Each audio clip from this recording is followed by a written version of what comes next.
I don't think it's a secret that I don't like the backstage staff at the Indiana Fever Co. What they're attempting to do to Caitlin Clark bothers me, and I firmly think that their goal is to devalue her, instead of allowing Caitlin to be herself. They are attempting to quench her passion and force her to conform to the WNBA's past. Caitlin Clark was having a good time. Just now, she made a deep three. The audience stood up. By 20, the fever had increased.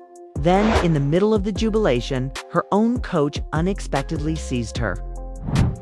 This is how you handle your valuable item. You handle your cash cow like this? You should treat your savior in this manner. This is how you treat the young lady who brought this incredibly putrid excrement to a higher level. Because this was more than simply an unpleasant moment. The clip from the live television event is now widely available. Everything that was wrong with the Fever's treatment of the league's face was shown in that moment. This video is going viral. It appears that Caitlin Clark is being reprimanded, and told, hey, all that hyping up, don't do that. Let's take a look here first. Now here we go. Body language doctor. Body language doctor is out. And about Caitlin Clark is like, what the hell is this? You understand? I was just saying, what are you coming up for me for? Why are you pulling up on me?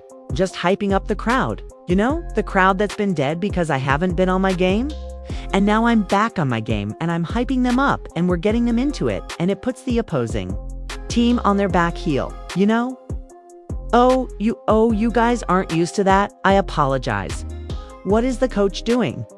Caitlin, please stop doing that. Caitlin, what? You're going to receive a technical for energizing the crowd during a dead ball? Please, let's go back in time. Clark makes a huge shot and the crowd erupts. She turns to face them, arms out, taking, in the moment, the kind she's been waiting for. We've all heard this. Caitlin Clark has been knocked on her ass, cheap-shotted, poked in the eye, and everything they've done to defeat the Connecticut Sun almost a month ago. And just as she leans into the celebration, assistant coach Karima Christmas Kelly rushes in, grabs her arm, and physically pulls her back. It's not like it's a close game. They're up 20 points, and she doesn't see the floor again. The Connecticut Sun beat the living daylights out of her. Caitlin Clark then goes and makes J.C. Sheldon a step-back three, and she says the whole crowd is going nuts, and she comes. She is there trying to get the crowd excited, which is exactly what you want. I don't think there's anything particularly malicious in that, and I'm not sure if there is either.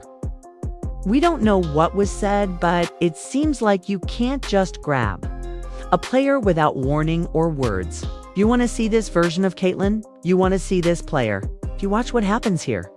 I would love to see Caitlin Clark get a technical for energizing the crowd during a dead ball rather than slapping the stanchion during a dead ball. Her face speaks for itself when the video went viral on social media. As if she had broken some invisible rule, Clark doesn't lash out. Instead, she turns around in shock. Is the coach saying, hey, Caitlin, this could be a case of you getting a technical? Since she is cheering up the audience, her home crowd, during a dead ball while ignoring the refs and the other team. This is unacceptable. Would a male player ever experience this? Why is the Fever making such an effort to control her? Even my speaking that aloud is strange. We've always known that the WNBA doesn't know how to treat its stars properly. And I'm not referring to the WNBA and the egregious way they treat the great White Hope. In addition to the fact that this dump doesn't know how to create stars. The disrespect and outright defiance are coming from the president of the Indiana Felines. Which means that Caitlin Clark's own team is responsible for this. To be honest, they have good reason to know because this wasn't an isolated incident. Rather, it was part of a pattern. This is happening with the Indiana Fever. And as I mentioned yesterday, there is undoubtedly something going on in the locker room and the front office. Something is wrong, man.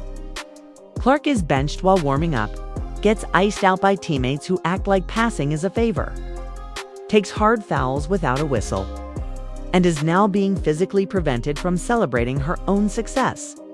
That's not discipline. That's control. Let's look at the big picture. Caitlin Clark isn't just a rookie. She's the most influential player the league has ever seen.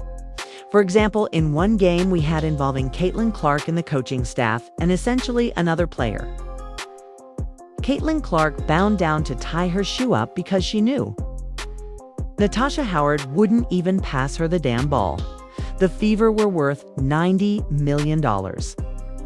But now they are worth $340 million. She has outperformed everyone in the WNBA, packing every arena she visits. Teams have to move to larger venues to try to make money off of the Caitlin Clark train that comes to town. She is from Iowa, and after being drafted, she does incredible things for this team and this city. Of course, at the start of the season last year, no one wanted her. This is the golden goose. This is the one. This is the generational, multi-generational player, and we're extremely fortunate that she's in Indianapolis. Well, they still don't. There are a lot of people who still think there are a lot of other she is the one, okay? And I don't. It pisses off everybody whenever we say it, and obviously it becomes a whole thing because we're a bunch of doofuses and stuff like that. You'd think a team like the FIBA would be erecting statues of her, but instead they're handing her rule books, dragging her out of major events, and grabbing her mid-celebration like she's a rookie who got too excited during warm-ups.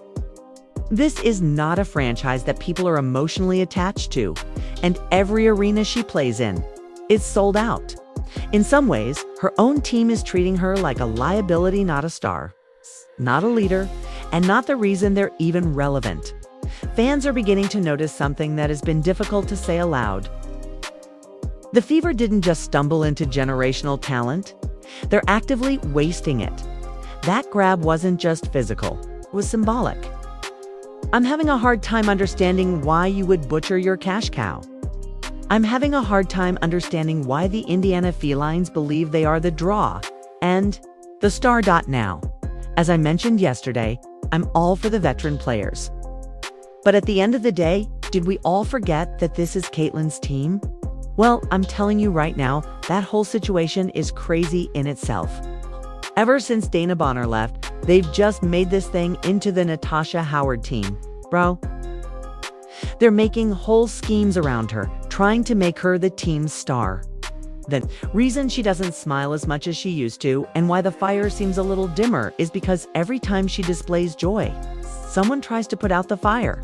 They don't want Caitlin Clark the phenomenon. They want Caitlin Clark the good teammate, quiet, controlled, conforming. But that's not who she is. Why would you guys just throw that whole thing out the window? Number 1 draft pick, rookie of the year, breaking all the damn records like they're scratch-offs. Caitlin Clark was brought in to lead a cultural shift, to bring excitement, to bring fans, to make the WNBA fun again. And when she gets the crowd going, she's doing exactly what the league needs her to do. However, the Fever seems to prefer that she'll celebrate quietly in a back room with a clipboard. Let's be honest, if any male assistant coach grabbed a player like that, would be an immediate suspension. There would be accountability. But with Clark, there would be silence, and fans are tired of it. This is about more than just a grab. It's about the tension, the micromanagement, the resistance to what Caitlin Clark stands for. And the fact that she's just hooping and not playing identity politics or dividing people. The WNBA has never had someone like her, not just in talent, draw dollars, or impact. The Fever continue to try to control that. They will lose her, not just in a symbolic sense, but also in a real one. Because eventually Clark will look around and ask herself, why stay? If she leaves, she won't just take her talent. She'll take it with her. Let's call this what it is. The Fever aren't just mishandling a star. They're teaching a masterclass on how to lose a superstar in record time. That coach grab was the most obvious indication yet. If you think it went too far, hit like. If you're sick of seeing Clark treated disrespectfully, hit like. And don't forget to subscribe, because this isn't even close to being over. The two friends face off for the first time in WNBA action as Paige Beckers and the Dallas Wings take on Caitlin Clark and the Beaver. After breaking for WNBA records in one historic blowout, Caitlin Clark did more than just silence her detractors. She humiliated Paige Bueckers on national television. Find Lexi in the corner. Caitlin deep one left wing from downtown and her town, 32 Fever. We finally got to see the rivalry we've been waiting 5 years for, and it was brutal. We just got off our live watch party for the Indiana Fever versus Dallas Wings game, which the Indiana Fever won 102-83. This was a highly anticipated matchup because it was the first time Caitlin Clark and Paige Bueckers would face each other in the WNBA. But what Paige did after the game shocked everyone even more, because this rivalry shifted from being competitive to being intensely personal. Caitlin Clark and Paige Bueckers, two teenage basketball prodigies, rose through the ranks as future faces of the sport. They had different styles, personalities, and completely different paths. Clark chose Iowa because she was determined to leave her own legacy. One of the things Lisa Blue has worked on all season is getting Clark off the ball more. Here is Caitlin. Clark driving and laying. Turnover from Iowa. Bueckers cut it. Their games were legendary for years, but let's face it, Clark was the better of the two. She won 2 of their 3 college meetings, including a 41-point ton in March Madness that ended the UConn season. Clark 2 inbound. Iowa by 2. 8 minutes to go. And that's it. Iowa defeats Connecticut and returns to the applause, nevertheless. Detractors held on to Paige's polish, and even Gino Orama openly questioned whether Clark's wild style would translate to the WNBA now. When Caitlin Clark and Paige Bueckers finally faced off in the professional ranks, it wasn't just another game. Rather, it was a battle of philosophies, reputations, and pride. Naturally, the better than worse debate has begun. First of all, it's a really funny thing to do all the time, but it's a sport where people are always being compared to each other. I think this is a little exaggerated, but there are differences and similarities in their game. And I want to be clear that I'm not a Peguer hater. I think she's a great player, but it's like comparing a scalpel to a firework. Coach Stephanie White wanted a slower, more structured half-court offense, but Clark wanted chaos. She wanted to push the pace, fire full-court passes, and stretch the floor. Tic-tac-toe, Clark the flick ahead. Bueckers had everything to defend, and the Fever, they'd been inconsistent. One good game, then a disaster. The question going into this matchup was straightforward. Would Stephanie White finally let Clark play her game? Or would she hold the reins tight and risk letting this moment slip away? Listen, man, this Caitlin Clark versus Stephanie White thing could turn ugly, and it could turn ugly fast. Touchdown Fever, around an AV screen to the right elbow, bounce pass. A at the foul line, fires. The Indiana Fever won a big game yesterday, and it was a tale of two halves. In the first half, the Indiana Fever played the Stephanie White style, which grinded out ugly puke basketball. In the second half, Caitlin Clark, despite making shots, went full throttle, pedaled to the metal, and was running. She was just running, pushing the tempo. And what did we do? Then came the shocker. Stephanie White handed Clark the keys, and Clark opened up the floor like never before. We are going to score 99 points. And I'm hearing about this altercation in the tunnel or around halftime. And if it happened, I'm glad it happened. It needs to continue. And Caitlin Clark needs to keep putting her foot on their neck because this is her team. He brought up statistics from Steph Curry's shooting slump, which she said made her feel much better. That pass will also be right on the money to Mitchell. Turning the corner, dishing to Hall, extra feed Clark, a deep three. You bet. The Fever exploded for 36 points in the second quarter alone, outscoring Dallas by 21 points.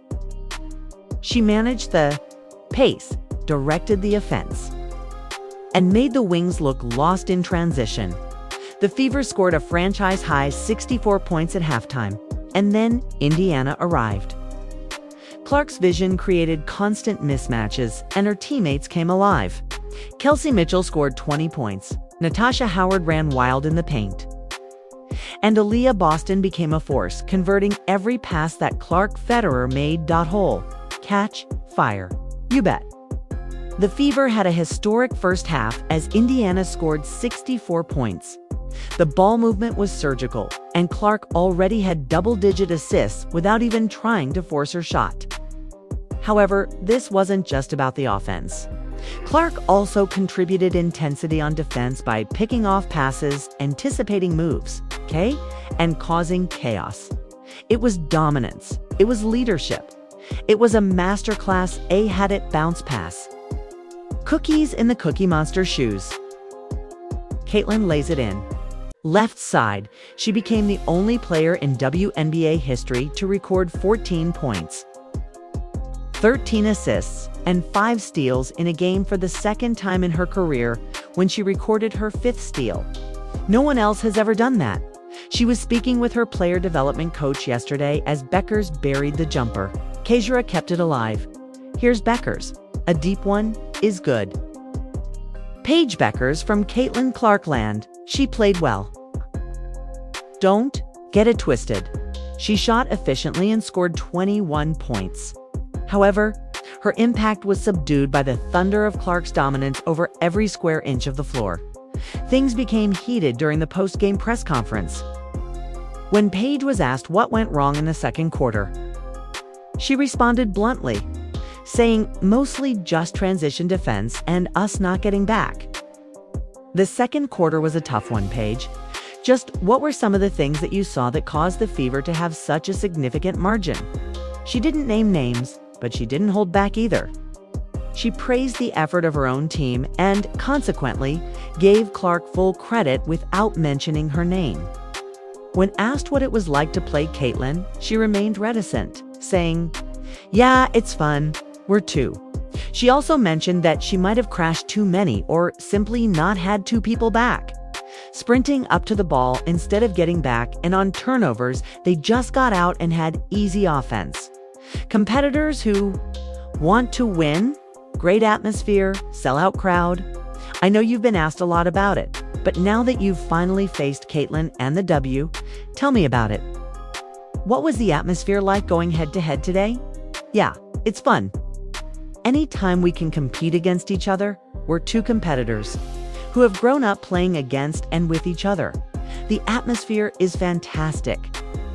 I feel like every game is sold out and they have a huge home court advantage. All in all, it's a great atmosphere.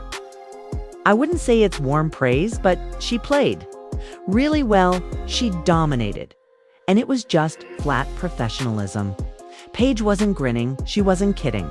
She wasn't trying to felt like the first meeting you, like against you a lot. But today you were still able to be efficient and get your points.